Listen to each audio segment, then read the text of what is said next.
Emeka Egbuka, Ricky Pearsall, Croskey-Merritt, all big performers in week 1. We've got everything you need to know from week 1 fantasy football going into week 2, including top waiver options right here on the playbook. Make sure you smash the like button and make sure you subscribe if you're new to the channel. Let's get right into it. Let's start with Emeka Egbuka.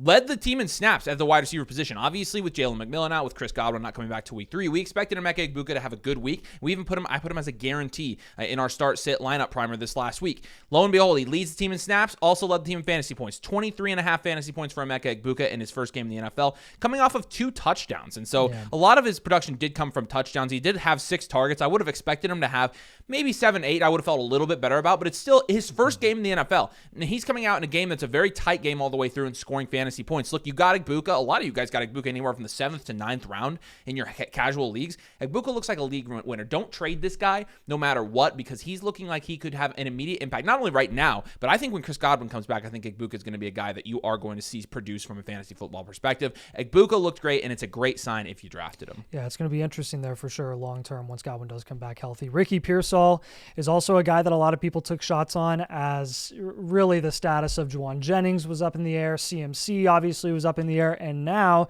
the new news is George Kittle goes down with that hamstring injury, pretty much immediately declared out in the middle of their week 1 matchup against Seattle. Who knows how much time he's going to miss? It could be announced by the time this video comes out. We'll see. But with Ricky Pearsall, he is effectively the only wide receiver threat in that offense, because Jennings did pretty much nothing. I mean, Jennings had 5 targets, so that's not nothing. He had 5 targets, 2 receptions for only 16 yards. That big playability wasn't necessarily there, or he didn't showcase that in week 1. It was kind of a shaky day in totality with Brock Purdy. He had a couple of picks. Ricky Pearsall, though, with 7 receptions or 7 targets, 4 receptions, and 108 yards. He was looking to be kind of like that big play, explosive playmaking wide receiver that almost was playing like the Brandon Ayuk role. So again, until Brandon Ayuk comes back healthy, I think you're looking at Ricky Pearsall being a pretty comfortable flex spot or flex start week in and week out. The guy of the preseason was Bill Croskey-Merritt, and he showed up in his first game. When you're looking at all the snaps, he was outsnapped by Austin Eckler by about 8 snaps. It was 31-23, but he was the clear second guy there. He was the early down back, but on third downs, Austin Eckler was the guy. In the 2-minute drill, it was Austin Eckler and Jeremy McNichols. Even with that being said, when you're looking at the production and the snaps, so again, 33-23 in terms of snaps for these two guys. Croskey-Merritt, though, 10 rushing attempts to Austin Eckler's 6, 82 yards to Austin Eckler's 26, and a touchdown for Croskey-Merritt.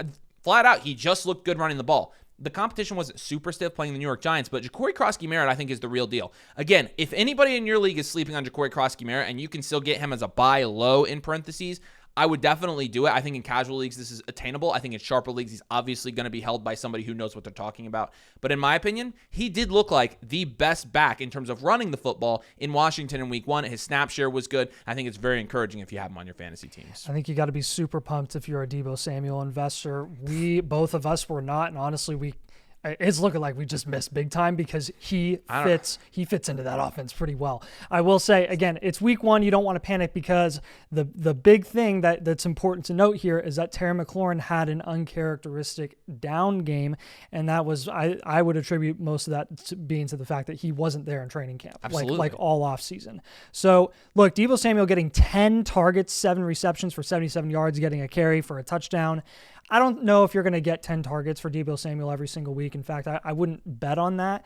But I will say, if you are a Deebo owner, you're probably happily flexing him from here on out. He might be a little more boom bust long term. We'll see. Again, I think his floor is going to be lower than some other guys who might not have the ceiling that Deebo has.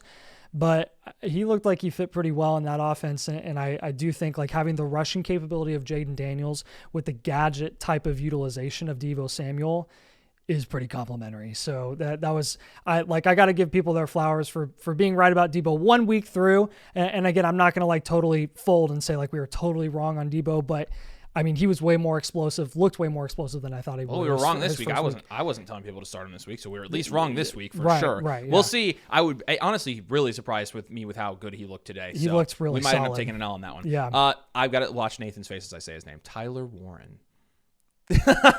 Tyler Warren was fantastic. Look, this is a guy that we had on our My Guys, our flag plants, a guy that we were like, yeah, this is the league-winning rookie tight end this year.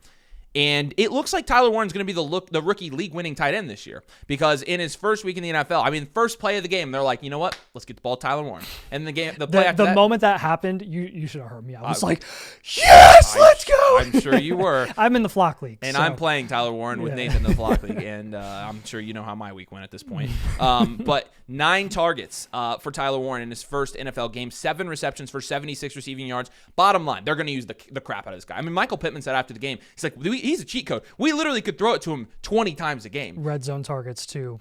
Immediately end zone targets. He should have had a He literally got tackled in the end zone. He's got 15 fantasy points in his first week in the NFL with no touchdowns. Yeah. And it's an offense that looked slightly more competent than we thought also, which is a great sign. Not great for Josh Downs owners. Obviously, Josh Downs, the utilization for him was not super good today. 36 snaps compared to Alec Pierce's 58, Michael Pittman 60, and Tyler Warren even, I know different position, but 53. Those are the top pass catchers there. And really what you were seeing is Josh Downs for 2 wide receiver sets, not on the field. It was Alec Pierce and Michael Pittman.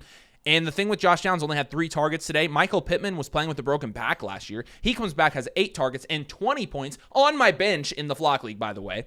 So he looked fantastic. And honestly, I wouldn't be overly surprised if Michael Pittman reemerged as the wide receiver 1 there with a competent quarterback. Michael Pittman is that good, and he has a history in fantasy football of being a high-end producer. I wouldn't be surprised if he was a very good start for the rest of the season. So one of the biggest topics of conversation, I know, heading into week 2 is going to be, what do we do with Kenneth Walker? What do we do with Zach Charbonnet? How do we view this backfield? And I will say, we tried to allude to this, that this might be coming, that Zach Charbonnet would get more consistent usage. And you saw right out the gate here, Zach Charbonnet actually gets all 3 goal line carries for the Seattle Seahawks this week, which was huge for him. He actually ends up getting that touchdown. And again, neither Walker nor Charbonnet were like ultra productive this week. Charbonnet ended with 10 points and Kenneth Walker had 5. Charbonnet had 12 carries. Kenneth Walker had 10. So when you look at the box score specifically, you're like, okay, that's an even 50-50 split. When you look at the opportunity, the upside opportunity for both of these guys, we do care where those carries are actually taking place on the field. A majority of the early down work was going to Kenneth Walker. A majority of, again, total plays, when you're just talking about total snap share, Charbonnet had the upper hand by 9 snaps over Kenneth Walker. It was 21 for Walker and 30 for Zach Charbonnet.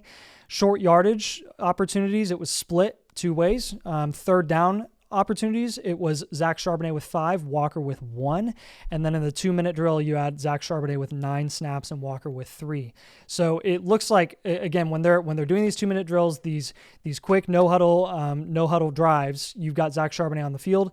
Goal line carries, this is something that I did not think, that I even didn't think we would see this. Zach Charbonnet getting these goal line carries is huge. You essentially take the floor of the running back, or the floor of Kenneth Walker when he's healthy, and you flip it, and now you apply it to Zach Charbonnet. Who, by the way, I think is the better running back. I've said this since Zach Charbonnet was drafted. I like him more than I like Kenneth Walker. Look, you didn't draft Kenneth Walker in the 4th for him to be outsnapped by Zach Charbonnet. You just didn't. Absolutely not. It's a bad sign. It's a bad sign for Kenneth Walker owners. And again, I don't think it's all that surprising if you were paying that close attention. Yeah. But one thing that is surprising is Travis Etienne. I honestly, I had written this guy off. I'm like, this guy is the worst running back I've ever seen, and he sucks, and I never want to draft him again. I kind of wish I would have drafted him at this point. And it's just one game, but when you're looking at the utilization, which was a big question in Jacksonville, a lot of people, during the preseason, it looked like they said Tank Bigsby was starting, first of all, and then they said it was Etienne, and then people were like, oh, it might be Tank Bigsby. It's his breakout year because he was a really good prospect, which he wasn't. And then they're like, okay, maybe it's Etienne. Okay, so Etienne 40 snaps, Bigsby 14 snaps. LaQuint Allen, 9 snaps, and then Bayshaw Tootin. I have Bayshaw Tootin in the flock league, probably droppable at this point, right? But Travis Etienne on 40 snaps, 16 attempts for 143 yards, even without the big play. I mean, the dude was hyper efficient. He also had 4.3 receiving points, which is good for his floor. I mean, straight up, Travis Etienne. I know it was a terrible matchup. And running backs are going to feast against that Carolina Panthers defense all year, I think. I think this is going to be a common theme playing that defense. But I'm telling you right now, Travis Etienne looks like he could end up being one of the steals of the draft based on where you got him in drafts and based on what he showcased in his first game in a much much more competent offense for running backs in a Liam Cohen offense. It just looked much better. Again, the matchup was fantastic. So we can't say he's going to be a sure thing for the rest of the season, but he sure did look good today. Yeah, Breece Hall and Braelon Allen both looked pretty solid in their own rights, respectively. I will say Breece Hall, a lot of people are going to panic about Breece Hall because Braelon Allen got this red zone touch where he actually took it all the way to the house. What was it, like an 8 or 9 yard run or something like that? It wasn't one where it was like a goal line carry that they gave to Braelon Allen instead of Breece Hall. Breece Hall, actually, when you break down the splits, he had 4 goal line carries to Braelon Allen's 2. He had 25 snaps on early downs to Braelon Allen's 13, 36 total plays and opportunities compared to Braelon Allen's 19. They split the short yardage. Isaiah Davis actually had 6 snaps on third down. Breece had 2 and Braelon had 1. But again, in terms of like the guy that you're comfortable starting week in and week out, I think Breece Hall is going to be fine this season. I think what you saw from him week 1 was really, really encouraging, honestly, with less snap share, but honestly, he was more efficient with that snap share. With that limited snap share is kind of similar to some other backfields where you see like technically a quote unquote committee, but there really is a lead back there that you can count on being ultimately the most productive and most consistent running back in that offense, and Breece Hall, I think, is going to be fine this year. All right, talking about the Steelers' backfield, a lot of people were like, yeah, it's Jaylen Warren season now, Jaylen Warren this and that. He was the running back 1 coming into this game, but when you're looking at the snap share between the Pittsburgh Steelers, the leading snap guy from the running back room in that offense was Kenneth Gainwell with 29, Jaylen Warren with 25, and then Caleb Johnson with 2. Doesn't matter. I can't talk much crap, can I? Can't talk much crap. Hey, I'm not going to have to start Caleb Johnson anymore. Now I get to start Quinshon and get 0 points from him, too. Gosh, that's awesome. You would have gotten more points from Quinshon today if you had started. Facts. I know. I got minus 0.02 points. You should have started Quinshon today. You should have known better. Crap. You freaking idiot. All right. The interesting thing about Warren is really he got most of his production from the 1 touchdown catch he had. 10.2 of his points were from the receiving game today, and he only had 2 targets. And so when you're looking at him for the rest of, rushing fantasy points, 3.7 for Jaylen Warren. AKA, when he's not catching that receiving touchdown, most weeks, you can't start him. You can't. I mean, look, Kenneth Gainwell, kind of the same thing. 3.4 receiving points for him, 1.9 on the ground. None of these running backs were good. Caleb Johnson had negative points. None of the running backs there are good. And we drafted Caleb Johnson higher than all of them. Caleb Johnson doesn't even look like he has a semblance of a role in this offense yet. We drafted Jaylen Warren before Kenneth Gainwell. Honestly, look, you got to keep Warren, obviously. And maybe you try to flex him, but I'm telling you he's a shaky flex. And again, when you're looking at the utilization there, he had 11 rushing attempts to Kenneth Gainwell 7, so he did attempt him, but Kenneth Gainwell out-targeted him. It just so happened that Jaylen Warren had the touchdown. And so we're going to look at Jaylen Warren and say 14 fantasy points. Good day for Jaylen Warren. It's fool's gold. I'm telling you right now, it's fool's gold, and if you can move off of Jaylen Warren and get anybody that's worth starting in your flex spot, I would do it in a heartbeat. Michael Pittman finally has a quarterback that can just be accurate, and apparently that's all he needed because he dropped a 20-burger on Avery's bench this week. You guys on a live stream told him to start Matthew Golden. He was toying between was it Matthew Golden or Michael Pittman, and I will just say I thought you were insane for not starting Michael Pittman. I would have started Michael Pittman. Why didn't you tell me that then? You could have just because I was playing against you. You could have just helped me out. You realize how you could have been a good friend. I wanted you to start Golden, and I was so happy that you did. But anyways, Michael Pittman, you're not going to have to deal with that again from now on because Michael Pittman will probably end up being one of the better picks in the Flock League at the price that you got him. I'm not starting him. Because this is the Michael Pittman that we saw 2 years ago, right, with Gardner Minshew. And I think that's what you're going to see this season. You do have the contention with Tyler Warren. What's he going to take away in the red zone for the opportunities that Michael Pittman could get there? Is Josh Downs going to start getting more snaps than what he got in week 1? We'll see. But, I mean, Michael Pittman was effectively the unquestioned wide receiver 1 there. A lot of people thought or suspected that it might be Josh Downs. We even thought that might be a possibility this season. So far, it's looking like Downs schematically is the third guy because you have Pittman, Pierce, because they do a lot of 2 wide receiver sets with a tight end, and then it's Downs. So with Michael Pittman, man, 20 points here with the touchdown. Again, if he didn't have that touchdown, he still would have had like 14, 15 points.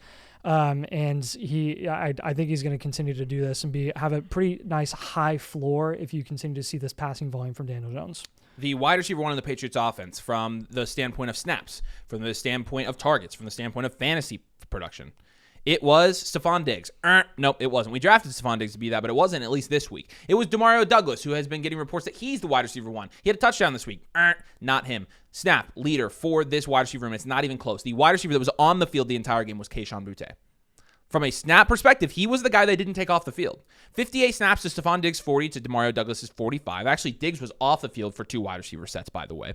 16.3 fantasy points in week 1. 8 targets to Diggs' 7 to Demario Douglas's 5, and 103 receiving yards. I mean, I might even up how much I want to spend on Kayshon Boutte. Like, I mean, this is legit usage here. Yeah. This is legit usage, and it's a bad offense, but it's a wide open wide receiver room. And do remember, if Becca, can you put the video up, the little video title from 3 years ago when Kayshon Boutte, he declared, and we were like, oh, this changes fantasy football, and then he did nothing. Right. He was a good prospect at one point in time, though. He was a very good receiver at LSU when he was there, and then kind of, I think he had some kind of issues or something like that, and then completely fell under the radar. Well, he's not a bad wide receiver talent, and so I think he's going to be somebody we're looking at on waivers this week, and we're going to talk about that. But in terms of who the wide receiver one is so far in New England, it's Kayshon Boutte. So honestly, the Cleveland Browns and Cincinnati Bengals game was really ugly to watch, but there are a lot of interesting things in terms of snap share. Honestly, I'm going to take all of these guys from the Cleveland wide receiver room. Tillman and Jeudy had the same amount of snaps and opportunities there, same amount of targets. Tillman ended up having more production just because he was more efficient with his usage there. I will say, Tillman is not dead when Joe Flacco is throwing the ball. There's more passing volume there. Flacco threw it 45 times, so your 8 targets for Tillman turned into 52 yards and a touchdown. Jerry Jeudy had 5 receptions for 66 yards. So 16 points for Tillman, 11 points for Jeudy in PPR formats. Both of these guys are looking like viable flex options as long as Joe Flacco is throwing the ball there, which is crazy to say, but again, volume matters here, and both of these guys are going to be viable. Harold Fannin and David Njoku both got their own in this offense as well, with Tillman and Jerry Jeudy both producing at the same time, which is pretty crazy. But when you look at the way that they're actually utilized, very, very interesting to see like their snap share usage or their snap share opportunity. David Njoku, 84% snap share. Again, he was your traditional tight end, lining up as a tight end, all that stuff. Harold Fannin, 72% snap share in this offense. So when you're looking at both of these guys, Njoku with 64 snaps and Fannin with 55 snaps, they're both on the field at the same time. Harold Fannin is lining up as a true wide receiver. They're running 3 wide receiver sets and Njoku as their tight end. So that's something that you're going to want to monitor as well. If one of these guys ends up going down with injury in the future, like a Tillman or a Jeudy, then Fannin's probably going to get more usage and more opportunity. But he got 9 targets as a rookie, 13 points, his first game ever in the NFL, 9 targets, 7 receptions for 63 yards. You're looking at Harold Fannin being potentially, if he's lining up as a wide receiver in this offense and Joe Flacco is throwing the ball, you might want to consider plugging this guy into your tight end slot because he's a wide receiver that you get to put in your tight end slot. So keep that in mind. All 3 of these guys in Cleveland actually are a little bit intriguing. All right, I'm just going to cover this whole matchup because, believe it or not, the 2 top rookie wide receivers in this class faced off today in the same game. I'll start with the Jacksonville Jaguars, and we'll start with Travis Hunter. 42 snaps compared to Brian Thomas's 57 and De'Ami Brown's 47, so he's clearly the slot guy there. He was out for wide receiver or 3 wide receiver sets, but had 9.3 fantasy points, which is funny because I called Sleeper out for saying that they were stupid for them projecting Travis Hunter 9.3 fantasy points. He literally scored exactly 9.3 fantasy points. It goes to show that maybe Sleeper does know. Maybe Sleeper does. There you go. But they were wrong. They were wrong in terms of I don't think they were projecting him to get 9.3 points on 8 targets. He actually was the leading target getter for the Jaguars, which I would get accustomed to him getting 6 to 10 targets every single game as the slot wide receiver there in Jacksonville. He out-targeted Brian Thomas Jr. Brian Thomas did have the touchdown, but again, in terms of 9.3 points because he had 33 yards, which again, I mean, there are going to be games where he has explosive plays. There are going to be games where he has touchdowns. This 9.3 points, in my opinion, is his floor. I think this is Travis Hunter's floor. I'm very encouraged with it. And honestly, I'm going to put Travis Hunter, I think, as a buy this week in our buys video. In terms of the other rookie wide receiver here, Tetaroa McMillan was the wide receiver one for the Carolina Panthers this week. It's very clear in the snap share, 53 for Tet. I'm sorry. I can never get past that. I called him that for so long. TMac had 53. Xavier Legette had 50. Hunter Renfrow had 42. By the way, Hunter Renfrow had 5 targets, and he ended up having 3 points in fantasy. But Tet McMillan had... I literally am going to rage. I cannot not call him that. Oh, my gosh. Tetaroa McMillan had 12 points today, 8 targets. Again, caught 5 of those, which is going to be pretty typical for, I think, what his stat line is going to be on a normal basis, and had 68 receiving yards. No touchdowns, but again, 12 points on 5 receptions with no other touchdowns. I'm very happy with that, and I think this is also Tet McMillan's floor. Omarion Hampton, don't be fooled by the box score and the fact that he put up like single digits, 8 points against, on Avery's team, against me in the Flock League, week 1. Ideal outcome for me. Honestly, I was super happy about it. But I will say, pretty much every time that Hampton got the ball, he looks so dang good. Oh, my gosh. Oh, my gosh. He's going to pop off in this Greg Roman offense. When you look at the game plan that Greg Roman and Jim Harbaugh had going up against the Chiefs week 1, it was very clear that they intentionally wanted to throw the ball more often than not, or more often than what you're used to in a Greg Roman offense, because really the strength of the Chiefs defense is their front in the trenches and against the run, and their pass defense isn't as elite, I guess. And you saw that with a ton of productive wide receivers in a Chargers offense, which you just don't expect, and you wouldn't project that out, I don't think, long term. But with Omarion Hampton, literally Najee Harris was a complete non-factor there, like almost a complete non-factor. The amount of snaps that Najee Harris got, I think that were like less than, you could literally count on like one hand how many times Najee was actually on the field there. Hampton is going to get those red zone touches. He's going to get more opportunities on the goal line. He'll be able to punch it in, get touchdowns. Once those touchdowns start coming in with that volume that he's consistently getting right now, it's very Josh Jacobs-esque, very reminiscent of that like last season. Once those touchdowns rolled in, he was a, top 10 running back in the NFL. I think you're going to see that with Hampton this year. Yeah, and again, like what we were looking for with Hampton was utilization. It looks like it's going to be one of the top 10 offenses in the entire NFL. I was more worried about volume. Again, a lot of people are saying he looks slow. I mean, the dude is 6 foot, 220 pounds, and he runs high. Yeah, he does run high. We know that. But again, when the running lanes were there, Hampton did look good. So a lot of people are very split on what they saw with Hampton. If I were you, just my personal opinion, I would be very encouraged. This is coming from a guy who doesn't have Hampton on his team in the Flock League. I'm not trying to be biased. Hampton's going to be great. He's going to be fantastic, you guys. Yes. Trust us, he's going to be fantastic. Javonte Williams was fantastic on Thursday night. We haven't talked about this one yet. I mean, when you're looking at the snaps here, we got some clarity on that backfield. I mean, look at the running back usage charts here. Javonte Williams dominates. Miles Sanders, gets a little bit on early downs, and that's it. And then, they ran a couple plays with no backs, and that was it. 47 snaps for Javonte, 11 for Miles Sanders, and Hunter Lepke, I think is how you say it, or Lupke maybe, 8 snaps. A.K.A. not Jaden Blue, who was a healthy scratch, which is very sad for us, by the way. But Javonte looked great. He had 20 points. 17 of those came from rushing. 3 of those came from receiving. Only 2 targets, so that does mean he's going to have a little bit of a lower floor on the nights where he doesn't score 2 touchdowns. And we understand that. But the volume, again, we're looking at the volume here. And when you're talking about 15 carries, 17 total touches, the exact same as Omarion Hampton, who we're excited about, and an offense, the Dallas Cowboys, by the way, that looked better than we thought it would. Actually, I thought they'd have a decent offense. It's their defense I'm worried about.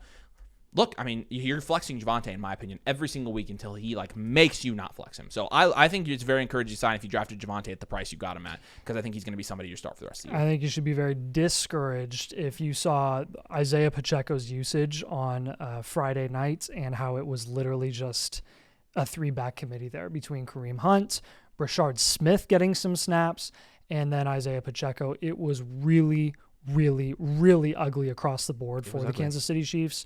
Not something that I think you would be excited at all about looking at the entire course of the season. And again, this kind of makes sense in our opinion. Like Isaiah Pacheco has historically struggled with injury with a bell cow workload, and they're just more efficient, and they seem to be better when they're kind of just splitting it 3 ways here. And they even gave some receiving snaps to Kareem Hunt. He got some receiving usage. Overall here, this is not a lot of positives in the Chiefs backfield. I think at the end of the day, this is ideal for them as an offense in terms of efficiency in the backfield with their running backs, and not ideal in any way for anyone who invested in any of those running backs in the Chiefs backfield for fantasy football purposes. Okay, I did want to touch on this real quick. Matthew Golden, who I have on my Flock League team, I'm a little bit discouraged about, but looking at the snaps, you are not going to believe this, Nathan. You are not going to believe this. The snap leaders for the Green Bay Packers. Romeo Doubs was the first leading snap guy with 34. Yeah, Golden was second.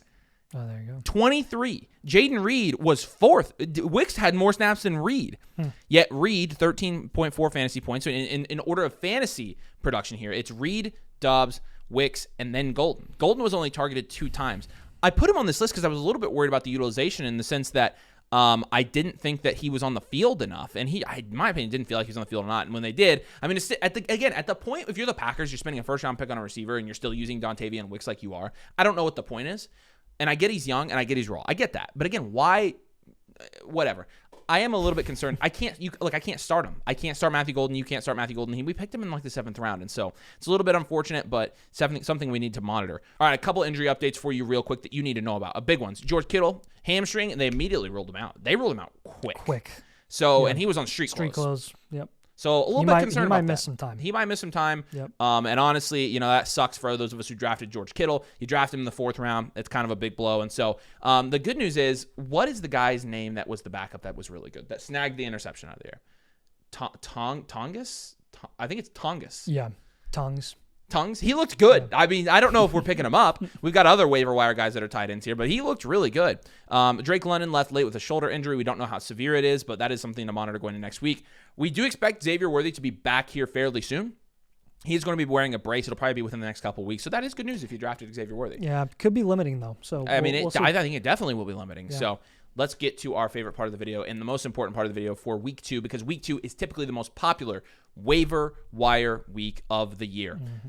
Let's start with our number 1. And again, a lot of these are going to be different depending on rostership in your current leagues. But we're going on the casual leagues, who is most available on waivers. And our number 1 priority this week is Dylan Sampson.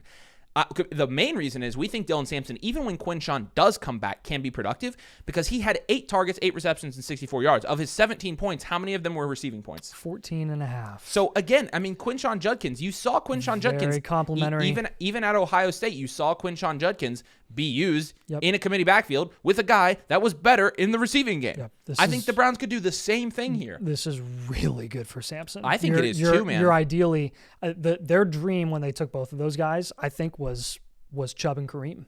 Again. I mean, honestly, yeah. So, they did that for so long. I mean, it's probably true. Yeah. And so with Sampson, we're willing to spend at this point 35 to 40% of our waiver budget on Sampson. I know that's a ton. We are kind of lockstep on this in the sense that we both think that he will have an impact the entire season as a receiving back. Yep. And so I'm willing to do it definitely until Judkins gets back. Judkins could be suspended. He could be a surefire thing. In terms of utilization, I mean, Dylan Sampson absolutely was the guy there this week. I mean, look, Jerome Ford was obviously splitting snaps with him. But when you're looking at the total snaps for the running back room there, it was Dylan Sampson 33, Jerome Ford 41. When you're looking at the receiving points, Jerome Ford had 0.7 receiving fantasy points. Dylan Sampson had 14.4. Okay? That's kind of the point here. And even Jerome Ford, even though he outsnapped Dylan Sampson, total fantasy points 1.5 in that offense compared to 17.3. Dylan Sampson's the guy to own, and he's on waivers in 50% of your sleeper leagues and even more of your ESPN and Yahoo leagues. 35 to 40% of your waiver budget, in my opinion, goes towards Dylan Sampson. You feel absolutely great about that. He's our number 1 priority for this week. So our next one's going to be Hollywood Brown. This one's going to be a little bit controversial because, again, I fully understand that Hollywood Brown's outlook for the next 5 weeks is going to be must flex, essentially. I mean, he had 10 targets. He brought, I think, like all of them in for like 100, for 16 targets, 10 receptions, and like 100 yards. So he had a great first day, and he really effectively is going to be I think he might schematically be the wide receiver 1 there, with Xavier Worthy potentially being like limited depending on, again, his ability with a brace. We'll see, but with the opportunity there, like, that was really, really encouraging for a guy that really had to fill the shoes of Rashee Rice not being there for the first 6 weeks. The reason we're not going to tell you drop the farm, drop all your waiver bucks on Hollywood Brown, is because once we get to week 7, which is, again, the second half of the season, when it really, I mean, every week counts, but like really, really starts counting, and you start depending on Hollywood Brown as like a starter, you might not want to be depending on Hollywood Brown as a starter once Rashee Rice comes back in. No. That's very possible. Now, if Xavier Worthy can't stay healthy and he gets banged up and he misses more time, then maybe you're looking at Rashee Rice and Hollywood Brown both being very viable options. That's a possibility. So if you want to drop 30, even 40%, if you want to drop 40% on Hollywood Brown on your waiver bucks for him, I really don't blame you. If waivers are weak, then go for it. We're going to recommend 25 to 30% on Hollywood Brown. We're going to be conservative. Again, if you want to bump it up, we're not going to say, oh, you're stupid, you're an idiot, because he had one of the best waiver level weeks that showed sustainability on waivers, right? So, and again, with the situation, it's very positive for him for the next 5 weeks. So Hollywood, definitely excited to be comfortably flexing him, at least until Rashid comes back, and then we'll kind of reevaluate after that. Let's call Kayshon Boutte 2B here, because I really do think, again, when you're looking from a utilization standpoint, you're super encouraged with what you saw. That was the number one wide receiver in terms of utilization. I mean, and it would be one thing if we were talking about targets and like catches, but we're talking about snaps, like actual game plan offense. He had 100 yards. I know this could be stupid. I'm going to put anywhere from 10% to 40%, depending on how you feel about Kayshon Boutte. He had over 50% more snaps than Stephon Diggs. Right? I understand if you want to just drop your waiver budget on Kayshon Boutte. Yeah. Now, again, I also understand if you're skeptical, you're like, it's 1 week, it's a wide open receiver room, you've got a veteran there, it's a terrible offense, I'm not going to drop that much on Kayshon Boutte. I totally understand that, and in more competitive waiver leagues, you might not want to drop that much on Kayshon. I'm giving you a huge range here because, honestly, I could go either way with Kayshon. I'm personally high on him, so I'm giving you my opinion. In terms of what you should do, I think you have to decide because, again, there is a good chance in more casual leagues, you don't have to spend 40% of your waiver budget on Kayshon Boutte. Because some people in your leagues might be like, well, are we just looking at another Kendrick Bourne situation? Right. If you remember that, the first 2 weeks of that 1 year where he ended up being super valuable and then he just did nothing. But again, I mean, with Boutte, he's playing with a young quarterback. He's a young, talented wide receiver. I think he could end up being somebody that if we pick him up on waivers this week, we might look back and be like, this guy was a league winner and we should have seen it. Yeah, Trey Benson is a guy that I think could be up and coming as well. He's not going to be available in every single league. A lot of people like to handcuff him with James Conner, and I think they were smart in doing so. And you saw that week 1, Trey Benson was the third down back. He got, I think, like 10 third down snaps compared to James Conner's like 3. And again, when you're looking at that usage there, it's a lot more significant and a lot more consistent than what you saw last season in that split between James Conner and Trey Benson. 12 carries for James Conner on the night, 8 carries for Trey Benson on the night. So again, kind of like a Charbonnet Walker sort of split where you're like, okay, you kind of have an idea of who really is going to be the top dog there, who's going to get the goal line carries. As long as James Conner is healthy, I think we're expecting James Conner to be the guy there. But again, if you want to, number one, lock down that insurance if you're a James Conner owner and you don't have Trey Benson and he's available on waivers, go ahead and drop 20 to 25% of your waiver budget on Benson just to lock down that backfield because Benson could be promising down the line. And if you want just some insurance leverage, if you're not a Conner owner, but you kind of have that roster spot that you can afford to take on a guy like Benson that you're not going to want to flex, but you are going to want as kind of leverage down the line. That's another one where I'd probably be like, okay, you could drop like 15 to 20% of your budget on Trey Benson as well. So I'm going to do 10 to 15% for Quentin Johnson as well. Look, QJ, I dropped a good amount on QJ after week 1 last year, and he didn't do anything the rest of the year. But it does, and again, I don't think they're going to pass the ball as much as they did in week 1. So honestly, I think it's a little bit of fool's gold. And I'd probably say more conservatively 5 to 15% for Quentin Johnson here. I would be careful with spending a bunch on Quentin Johnson, but he's going to be available in most of your leagues. And then a couple 0 to 5%ers here. Calvin Austin, Jonnu Smith, and Daniel Jones. Austin looked like the wide receiver 2 in Pittsburgh. Had a touchdown today. He looks solid, but you're going to maybe pick him up if you have an extra roster spot. Jonnu Smith, kind of the same thing. I don't love the utilization for Jonnu, but they were using him and Pat Freiermuth both a lot, and he did have a touchdown today. And if you do need quarterback, maybe you're in a super flex league, or maybe you believe in the Colts. We don't believe in the Colts. No, we don't, but you might, and so Daniel Jones might be the guy that you want to go pick up there. We don't have the emotional capacity to believe in the Colts because we're Colts fans. We're not doing that. We can't do that right now. All right, y'all. Love doing that. If you enjoyed, please drop a like and subscribe. We're going to have this for you every week. And so if you want to know all of the most recent fantasy news to help you win your leagues, the waivers, buys, sells, guys we're panicking on, we are here to guide you through your fantasy season for you to ultimately win your fantasy league. And so if you would subscribe, it helps the channel out. You can join the community and you can get updates in real time on fantasy football as we go through the season. So we appreciate you guys. We have a video coming out in the morning. Make sure you keep an eye out for it. Turn those noties on and you'll get alerted right when it comes out. Guys, we are buying in fantasy football. Thanks a lot, guys. We appreciate you, and we'll see you later.